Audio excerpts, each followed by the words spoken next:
commodity pairs trade, holy smokes, it has been quite the year of trading. If you are a commodity, it's been pretty good, depending on what part of that asset class you fall into.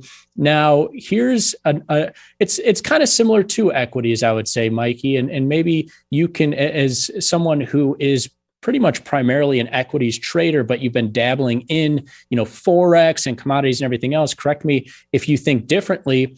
But in the same way that the stock market tends to travel in one direction, but there are, moving pieces. Energy recently has been outperforming technology and everything else. The pieces move differently, but they tend to trend. Same with commodities. Here, looking at gold, crude oil, and corn, they have a loose positive correlation, Mikey, where they're all three of these parts of the commodity asset class, and I would say are probably the three main parts, being metals, energies, and ags, are up in the last year of trading, but especially the last couple of weeks, to differing amounts. Is this how you view, the sectors of the stock market and kind of the sectors of commodities?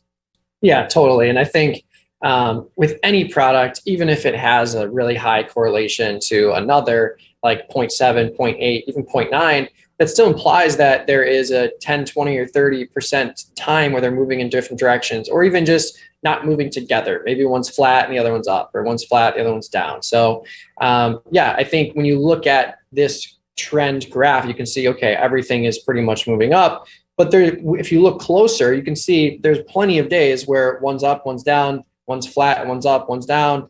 But you can see now that there is somewhat of a disconnect here with gold and the rest of them. I think you can find these trends and you can find this information pretty easily within the platform.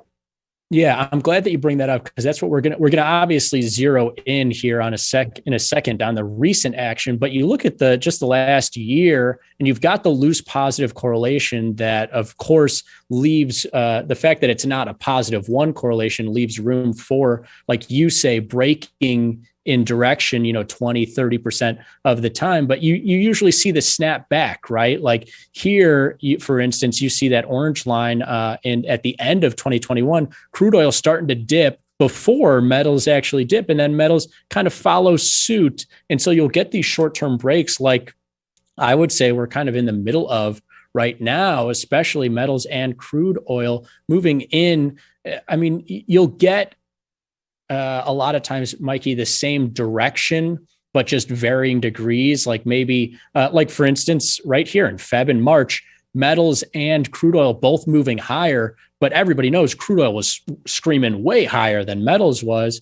Rare action that we're seeing recently where they're moving plainly in opposite directions. And that makes me want to try to put on a pairs trade. And it's as simple as, when you're looking at pairs trades, Mikey, a lot of people ask, well, what do I look for? What am I looking at? Like there's some hard thing to kind of grasp for me as, a contrarian trader. And maybe you can give your viewpoint on something as simple as, stock pairs trades or what have you. I'm just trying to sell the expensive thing and buy the cheap one. It's really that easy, right?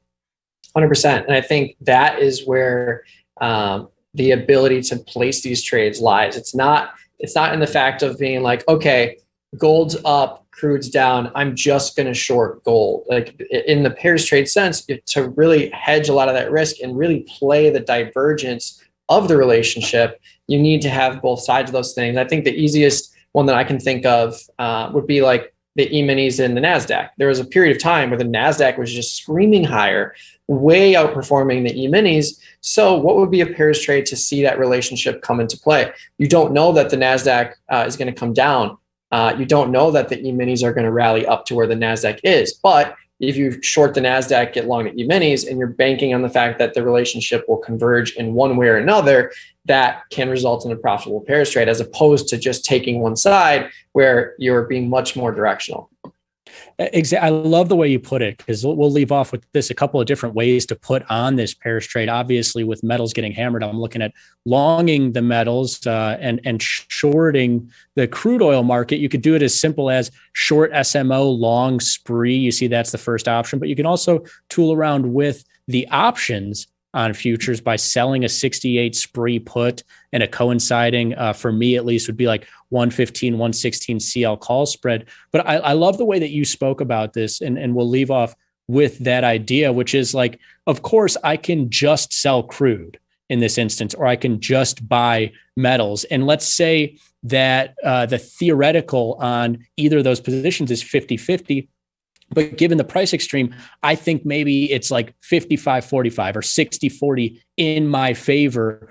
But if I put them both together, now I've actually increased my odds because I've got hopefully edge on both sides of this trade, but I've hedged up the sides of this trade with each other. And now given myself more time in this trade, a little bit more reduced risk in this trade, and hopefully even greater edge than any of the individual parts. It truly is kind of a pairs trade in commodities or stocks or otherwise.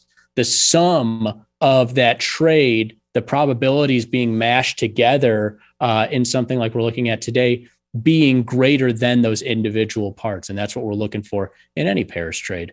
But thanks so much, Mikey, for joining us here on how did I do for a Monday afternoon back from vacation? Do I seem sluggish or like I'm not all there? I'm still dreaming of manta rays in Hawaii, or how did I do today? I think you did a fantastic job. I think there's lots of actionable takeaways from this segment. And I feel like you're rested, you're relaxed, you're ready to go, and you're just beaming with that energy. So I'm glad you got the much well-deserved time off, and I'm glad you had a great time.